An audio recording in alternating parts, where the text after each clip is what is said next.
Welcome to the Slop Temple. We pray this video helps. You start now, power down the PC and unplug everything, then switch the PSU to OFF. Once done, ground yourself, wrist strap or touch chassis to protect components. Remove the side panel and immediately unplug the display cable and any 6-pin or 8-pin power leads from the GPU. Make sure to note which connectors came from which cable. This saves time later.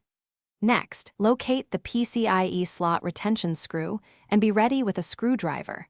Do not waste time.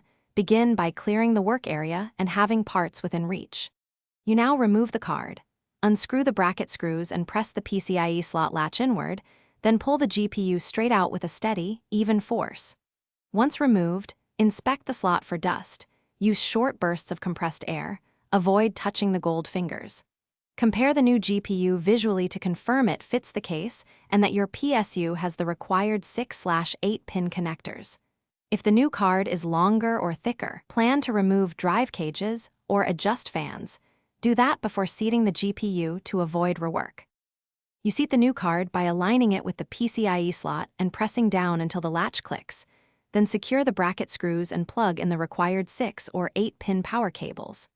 Once secured, reinstall the side panel, reconnect display and power, and boot to the operating system. Install the latest drivers as prompted. If you see no video, stop and troubleshoot. Power off, reseat the GPU, verify power cable seating. Try a different display cable and check BIOS or PSU capacity. One key tip, verify auxiliary power first. Thanks for watching. Consider subscribing if we helped you.